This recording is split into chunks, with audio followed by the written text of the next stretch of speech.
Ezekiel 6-ാം അധ്യായം. പൂജാഗിരികൾക്കെതിരെ. എനിക്ക് കർത്താവിൻ്റെ അരുളപ്പാടുണ്ടായി. മനുഷ്യപുത്ര, ഇസ്രായേലിലെ പർവ്വതങ്ങൾക്ക് നേരെ മുഖം തിരിച്ച് അവയ്ക്കെതിരായി പ്രവചിക്കുക.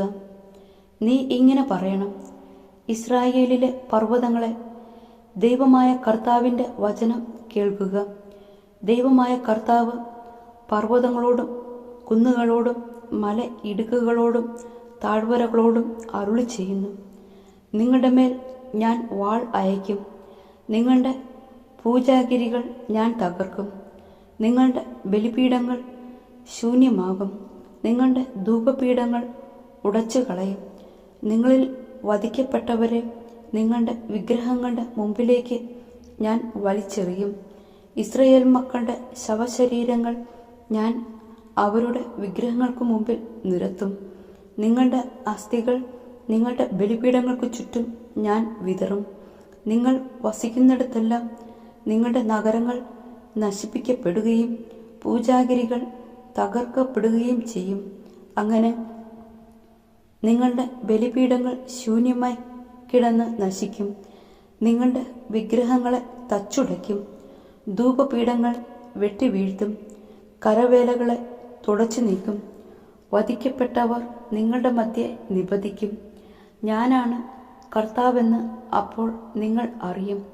നിങ്ങളിൽ കുറച്ചുപേരെ ഞാൻ അവശേഷിപ്പിക്കും. അവരെ വാളിൽ നിന്നും രക്ഷിച്ച് ജനതകളുടെ ഇടയിൽ ഞാൻ ചിതറിക്കും. എന്നിൽ നിന്ന് അകന്നു പോയവരുടെ അവിശ്വസ്ത ഹൃദയം ഞാൻ തകർക്കുകയും വഴിപിഴച്ച വിഗ്രഹങ്ങൾക്ക് പിന്നാലെ പായുന്ന കണ്ണുകളെ ഞാൻ അന്ധമാക്കുകയും ചെയ്യുമ്പോൾ, രക്ഷപ്പെട്ട് അടിമകളായി ജനതകളുടെ ഇടയിൽ പാർക്കുന്ന അവർ എന്നെ ഓർക്കും. തങ്ങൾ ചെയ്ത തിന്മകളും മ്ലേച്ഛതകളും വിചാരിച്ച് അവർ സ്വന്തം ദൃഷ്ടിയിൽ തന്നെ നിന്ദ്യരായിത്തീരും. ഞാനാണ് കർത്താവെന്ന് അവർ അപ്പോൾ അറിയും. ഈ അനർത്ഥങ്ങൾ അവർക്ക് വരുത്തുമെന്ന് ഞാൻ പറഞ്ഞത് വെറുതെയല്ല.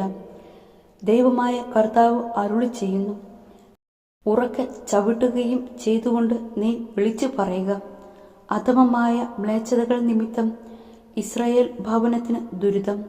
അവർ വാളുകൊണ്ടും പട്ടിണി കൊണ്ടും പകർച്ചവ്യാധി കൊണ്ടും നിലം പതിക്കും. അകലെയുള്ളവൻ പകർച്ചവ്യാധി കൊണ്ട് മരിക്കും. അടുത്തുള്ളവൻ വാളിനിരയാകും. രക്ഷപ്പെട്ട് അവശേഷിക്കുന്നവൻ ക്ഷാമം കൊണ്ട് മരിക്കും. അങ്ങനെ ഞാൻ എൻ്റെ ക്രോധം അവരുടെ മേൽ ഉപയോഗിച്ച് തീർക്കും.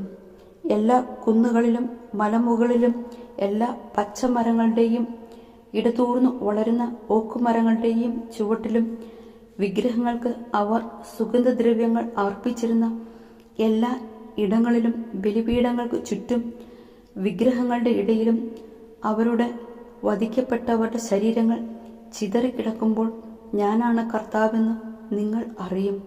ഞാൻ അവർക്ക് നേരെ കൈ ഓങ്ങും. മരുഭൂമി മുതൽ റിബ്ല വരെ ഞാൻ വിജനവും ശൂന്യവുമാക്കും. ഞാനാണ് കർത്താവെന്ന് അപ്പോൾ അവർ അറിയും.